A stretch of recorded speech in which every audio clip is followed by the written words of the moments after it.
Hey everybody, it's Earth Day, and for this installment of Talkin' Trash with Ash, I'm going to be speaking with an organization that is what's the word? Very established. Ah, they're here. But I'm going to send some invites first, real quick, to try to get some people to join. But I'm excited to talk to Resource Depot because they have an extensive program, lots of offerings. So hold on a second. Let me just for a minute. Let's see. They're going to be joining in just a second, and I also want to see if I can send this to some folks. Hello. Hello. Hey. Happy Earth Day. Thank you for joining me. Um, Sure. so you're the executive director of the Resource Depot, yeah? Yes, I Okay. am Jennifer O'Brien. Oh, well, thank you for I noticed we both have like full Yes.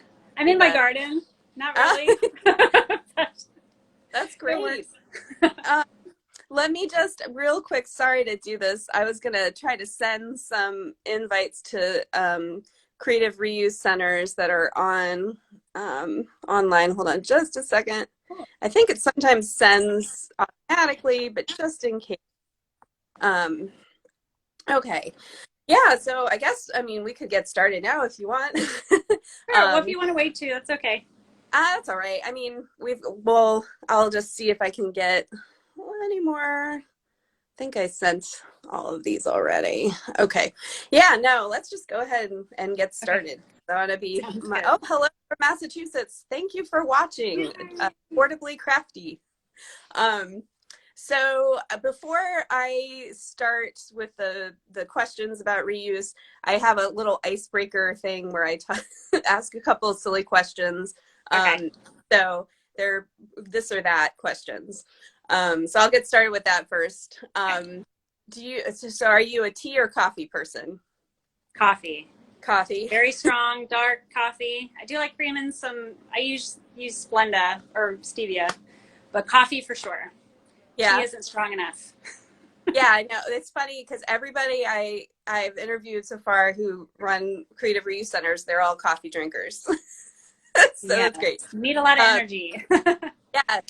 Now, are you a morning or evening person? Definitely a morning person Okay. because I'll hit 10 o'clock and I'm either asleep in my bed or sleep on the sofa. So yeah, morning Okay. person for sure. Okay. Um, Ocean or mountains? Ocean, Ocean. Yeah. definitely. I Well, need to be near water. you're in the perfect place for it. Yes. Um, let's see. What's your favorite type of food? Oh, well, I'll say the first thing that popped in my head is like vanilla birthday cake, and I don't know why. Maybe I just really It's need some sugar right now, but yeah, yeah, I have to say I'm hard pressed to pass up a good slice of birthday cake. yeah. Oh well, hopefully someone will have a birthday soon. Yes. uh, all right. Well, before I get started asking specific questions, is there anything you want to talk about in about Resource Depot? Any introduction? I just know that you guys have been around for 21 years, right? Yes. And Yes. you have so many wonderful programs. And I took part in one of them, which is kind of a silver lining to the whole quarantine COVID, because I wasn't sure if you'd have this online if it weren't for this, but I did the fast fashion workshop or webinar. I attended that, and Oh, it was nice. so wonderful. And I actually like gave you guys I created things where I credited all of your statistics and info that you shared and just repurposed it to send out to more people.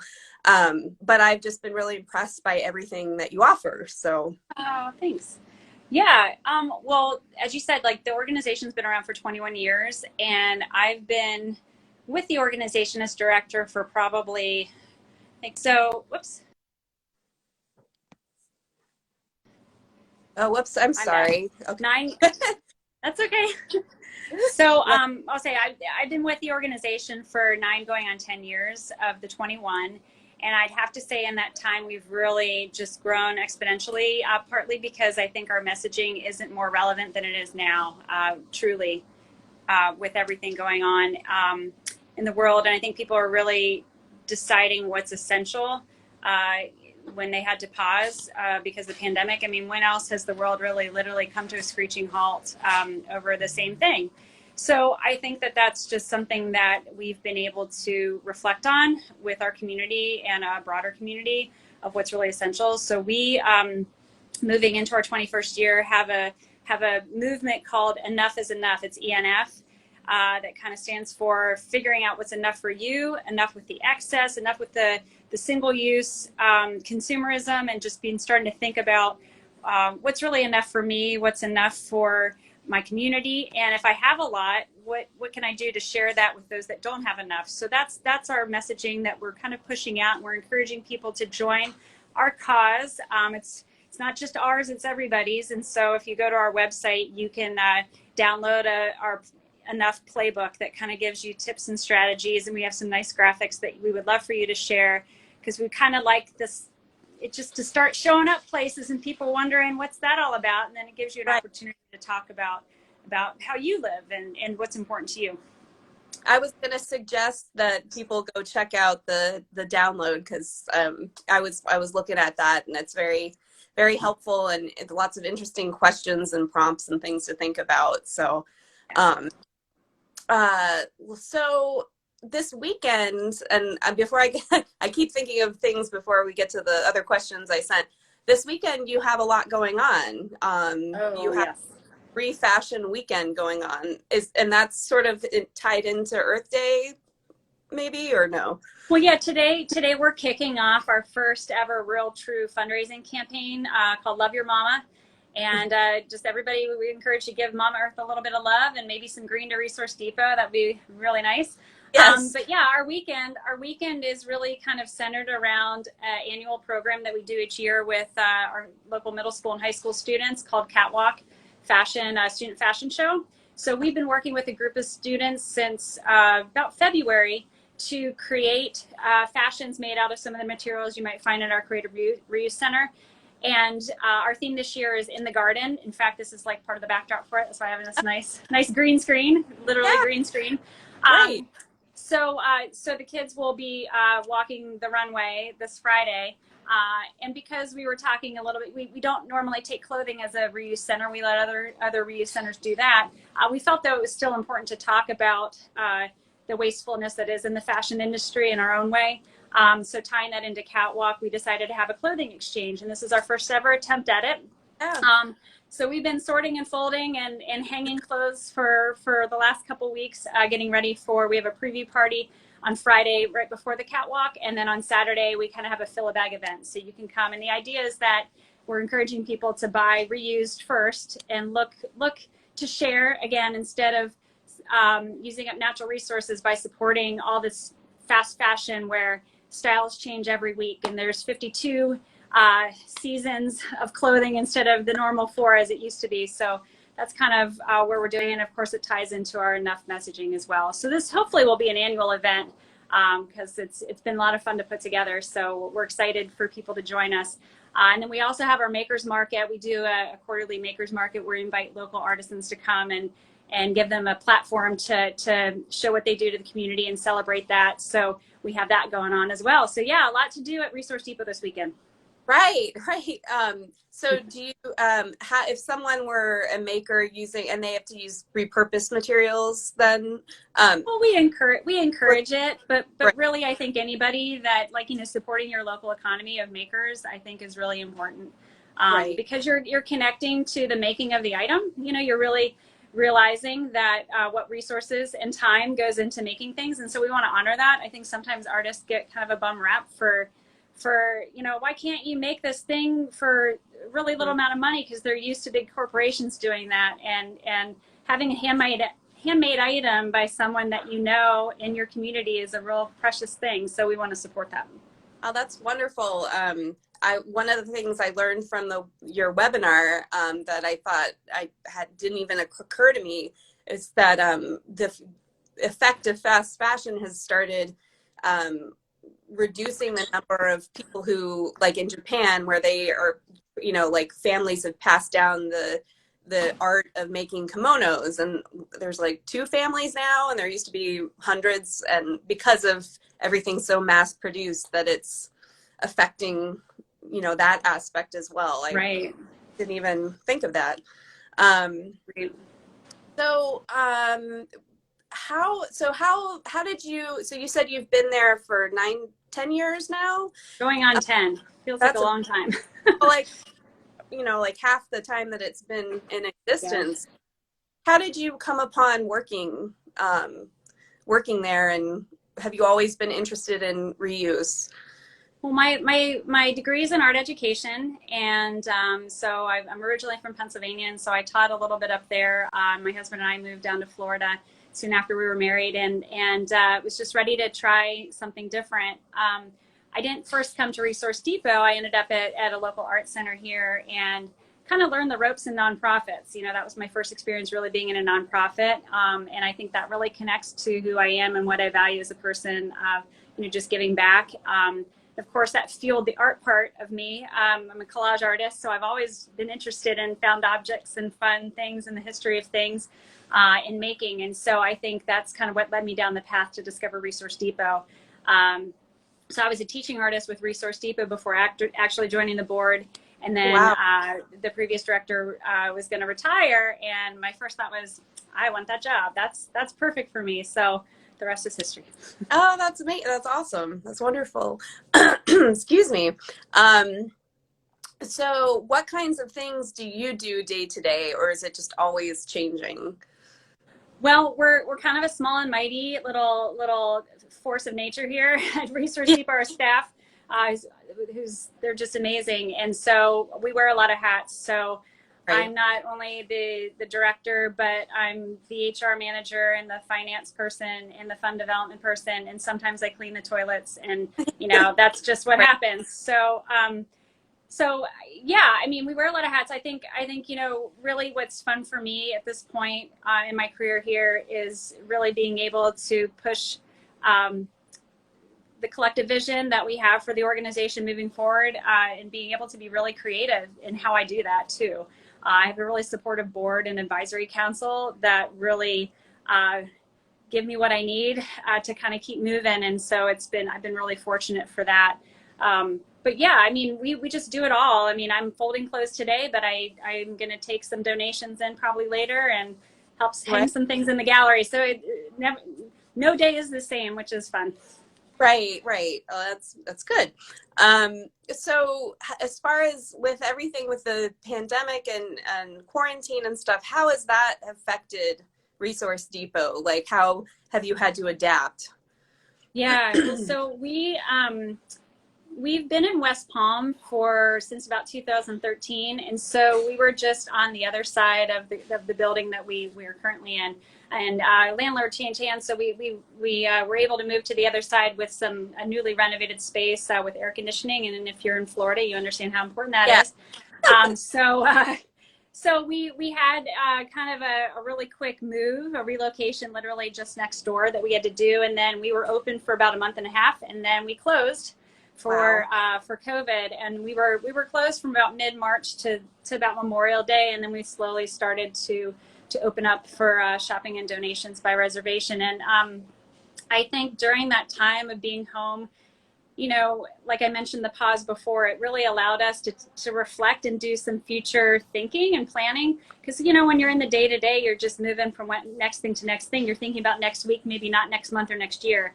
So it allowed Right. us to kind of take a step back and kind of see where we'd like to be, and maybe do some things that just keep pushed down to the bottom of our to-do list. Right. And what we also had to figure out is because we were mostly doing in-person service through our reuse center, our materials marketplace, and also through all of our education programs, we're all seeing kids face to face and working with individuals. So we had to really pivot quickly and create some virtual resources so that we can continue that education. We didn't want people to forget about it and become discouraged. So we have a really nice now menu of virtual resources all the way from kindergarten all the way up to adults. and other places. So I encourage too, if anybody's watching, if you have some great resources you want to share, we would like that to be the hub of really finding, ways that you can be mindful in your consumerism practices and sustainability. And so that's on our website. So I encourage you to check that out. So that's one of the ways. And I think too, just, um, it's really just helped us open up conversations with people, I think, because there's that commonality of everybody's in the same boat. And so we've been given a lot more opportunities to kind of talk about what's important to us as an organization and get people on board. Well, I know that the Scrappy Elephant that's in Palmyra, Virginia, that I talked with talked with them last week. They have actually been busy getting rid of art kits because it was something some people could do for stress relief when they're quarantined. So Oh, yeah. I imagine people can take advantage of that as well. And when I was looking online at your after school programs, I just was, again, still struck by all of the breadth of offerings that you have. Can you talk a little bit about how, at least pre-quarantine, how the kids, and maybe even if they're doing it online, which I saw as well, how they react to your workshops? Like, what kinds of things do they enjoy about about the doing reuse and crafts and things? Yeah, no, I think kids always. I think what's really great about working with found objects and reusable materials, familiar materials for kids, is that you're really taking the anxiety away from starting new, or this idea that I'm not an artist, I don't know how to do this. Well, everybody's creative in their own right, and there's really no right or wrong answer, as cliche as that sounds. And so when the kids are given some materials that they maybe recognize as one thing, but then they're given the invitation to turn them into another, I think that just, it's kind of a mind shift that happens. And really, we're hoping that they're starting to see these materials in a different way. And really, waste isn't waste until you waste it, right? So if you're looking at something and you're seeing some value in it, still, it's a value. It's something that should be preserved. So that's really kind of what we're trying to get kids to see through the disguise of making something fun. Right. So, and also it's like you don't have to go out to an art store and spend a whole lot of money on supplies. It's so accessible economically. So really anybody can reuse. Doesn't matter how much money you have in your pocket. You have things around, you have access to things. And so that's the other thing that is really empowering about the whole process. So I guess we already mentioned you partner with schools or after school programs. What other organizations do you have relationships with? I know there's quite a few. Well, of course, we have really strong relationships with our funders that have been there kind of since the beginning in 1999. So Children's Services Council of Palm Beach County and Solid Waste Authority of Palm Beach County are really big supporters of ours. We partner with the school district often. And our after school program, like you mentioned, Prime Time of Palm Beach County, through funding from them, we're able to see all these different sites in our area. So those are some big partners. And then, some other nonprofits in the area who have some similar messaging, like Loggerhead Marine Life Center up in Juneau, and Mounds Botanical Garden that we're partnering with, we're Catwalk. We just find that it's just better to join forces and share the good work that each other's doing, instead of thinking that they're competition somehow. Because I think sometimes that happens when you're in a community that's like ours in the Palm Beach area. That's there's so many nonprofits all vying for kind of the same pot of money, you win people's hearts by your integrity and doing good work, and that's what we're hoping we're doing in the community. And the one thing I found also exciting and encouraging is that nationwide, and maybe even internationally, a lot of creative reuse centers are very supportive and collaborative with each other, because they're not competing against each other. You all have the same goal. And so I found that to be, a good thing, and a nice, unique, because I know I used to work in nonprofits, and it Yeah. can get hard and competitive with fundraising, and so to have this network of people, and organizations that you can support each other is special. Yeah, and there used to be a reuse conference that we would try to go to, every other year, and it's kind of, I think, a little bit before the pandemic, it just wasn't able to be scheduled, and now I'm afraid, it's taken quite a bit of a hiatus, but we're hoping that in these coming years, especially now, speaking of pandemic, opening up the fact that this is now a way to communicate right through a screen and connect people that are very far away, that we're able to do some sort of a virtual gathering, just to share some ideas and bounce ideas off. And again, if anything, just a support group for reuse, because sometimes it feels a little lonely out there that you're trying to climb this really big mountain, but there's a lot of people doing it all over. So we're hoping to get that. So if anybody's interested, they can definitely reach out to me, and we'll keep them in. And then yeah, we're really friendly with a lot of other reuse centers all across Pittsburgh and in Scrap Exchange and all that. So we enjoy that community that we have, even though there seems like there's not many of us, but we're all doing good work. So I'm amazed at, that's part of what I'm trying to do with these interviews, is get a lot more people to be aware of all of the different creative reuse centers, because there are a lot, and yeah. it's something that I just started learning about in the last 5 years with the one in Alexandria, Virginia, near me, and I was amazed by by it, and I'm like, why don't more people use these? These are great. Yeah. So speaking of items, so what are a couple of things that you have a lot of available for people to come and purchase, or take away or purchase, and what are things that you would love to have more donations of, that can't fly off the shelves? Right.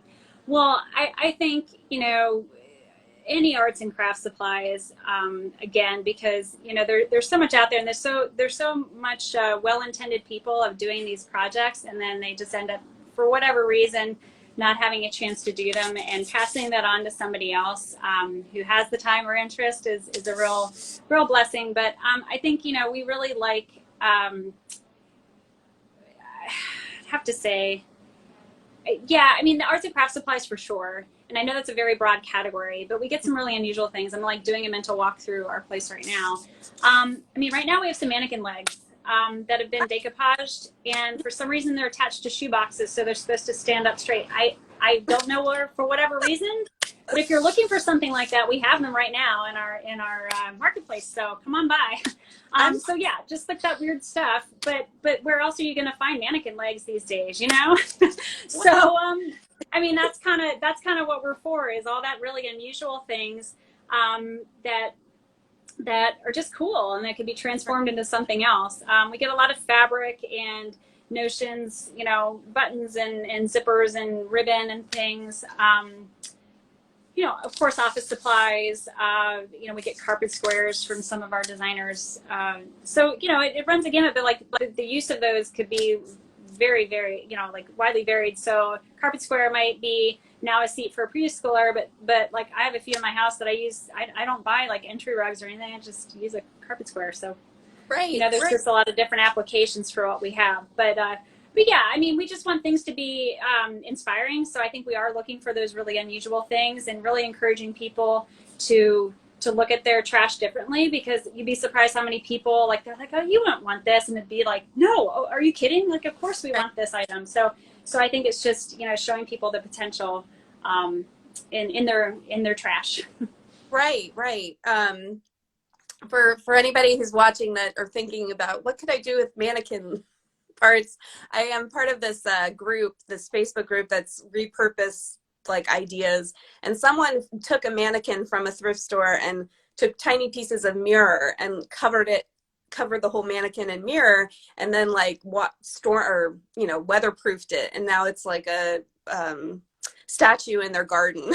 So you never know. So I was like, I actually did the same thing with for some reason, I think it was the Saks Fifth Avenue or something over on the island. They had a bunch of goats, like white goat, like mannequin. It was like the Right. same material, but they were like goats with horns. I don't know. It was weird, like mountain goats. And Right. so they were getting rid of them, and so I took one and I mosaiced it with mirror and different things, and that's in my garden too. Cool. So yeah, Awesome. you know, make your own lawn ornament, I guess. Although don't put the mannequin legs like in the grass face up, because somebody might think, you know, Yeah. you buried something there. So that might not be a good idea. That would So be a maybe little add to that, and then you'll be fine. save it for Halloween or something. Yeah, there you go. I also wanted you to talk really quickly about, because I'm mindful of your time, so just let me know, the gallery, like all of the really cool reuse artists that you are currently highlighting, and then have in the previously highlighted. I was looking at all of their work, so. Yeah. Well, we're really very intentional about what we bring into the gallery. While we want to support artists of all shapes and sizes and mediums through our marketplace, our gallery is specifically for those that are working with the intent of reusing, repurposing materials, and also with some sort of environmental message. That's kind of our qualifications. And of course, we want them to be local, but we are starting to try to find ways that we can broaden that community and bring more regional artists. And so we have an opportunity actually coming up this summer. So we do occasionally do calls for artists, calls to create, and we have a mail art show. So it was a movement in the 70s where you'd be taking tiny things and basically making art and mailing it to somebody else. That would be a way of sharing your art instead of putting it on the wall. And so we're doing a call to create. Anybody who would like to send us a piece that will be part of this show, and we're encouraging artists to collaborate. So even if you have, you're an artist that's in Florida and have an artist friend, or even just your mom and is in California, send them something, they can collaborate, send it back, and it's kind of this like pen pal mail art exchange. We're calling it junk mail, although it certainly is going to be pretty cool and not junky at all. But the idea is to find some things, and if people need a prompt, it's kind of like what have you found important in this last year? What have you learned? And I'm sure a lot of people can use that, because we've all been dealing with it. So that's happening this summer. And so the call is up on our website. So I encourage you to check that out. And again, you don't want people to think that artists need some sort of qualifications to participate. It's just, if you can create and express, then you're an artist. So we encourage you. The more the better in the show. I think it's going to be great. Oh, wonderful. So one last thing, how can folks who, obviously we have some people who are watching who are local, but a lot of people are out of town. How can people in town and out of town help support Resource Depot? You have your Earth Day campaign going on, so they could always go online and eat. Absolutely. Just join the community. Support us through joining Facebook and in our Instagram, and the more we can share ideas, the better. And I think it adds validity to our whole movement. And also, online as well. I know, sometimes maybe making a donation to an organization that's not in your community seems a little weird. But I mean, we have these awesome shirts. Although it's going to be backwards. Reuse, because you can't recycle the planet. This is our partnership with Stay Vocal.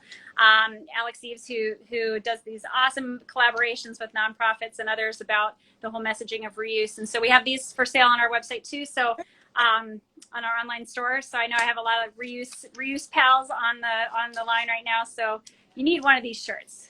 Yeah, I'm gonna check it out. Great. Well, thank you. Is there anything else you'd like to tell folks before we finish up? Well, no, but just to reach out, I love talking about this and answering any questions. And so just thank you again for having us on, and happy Earth Day, everybody. Thank you. Thank you so much. I really appreciate it. Have a great weekend, a busy weekend. Bye. All right. Bye. Okay, bye-bye. Oops. I have to do my little outro thing, so. That's okay. So you want me to go off? Yeah. Thank you. I will. Bye. Bye-bye. All right, guys. Thanks for watching. Happy Earth Day. I will post more online later about what's coming up. We have a few more people who are going to be speaking in the coming weeks from Creative Reuse Centers. But thank you to Resource Depot for that wonderful interview, conversation, lots of ideas. And I really do encourage you to go check out their website and their Earth Day campaign. They have a lot of wonderful offerings. And so that was great. I'm going to be posting this video and other things up to our new YouTube channel. So I will be posting links to that later. What else? Next week, I'm going to be speaking with Emma Young from the Nantucket Creative Reuse Center. She just opened her Creative Reuse Center during quarantine, so it's pretty amazing that, you know, she's I guess the second person now that I will have talked to that has started a successful Creative Reuse Center during this challenging time. So hopefully you can join us. That'll be next Thursday. I'll put more information up so you can watch it. Hello to Kathy, my mother-in-law. So thank you for watching, and hopefully I'll catch you next week. Bye.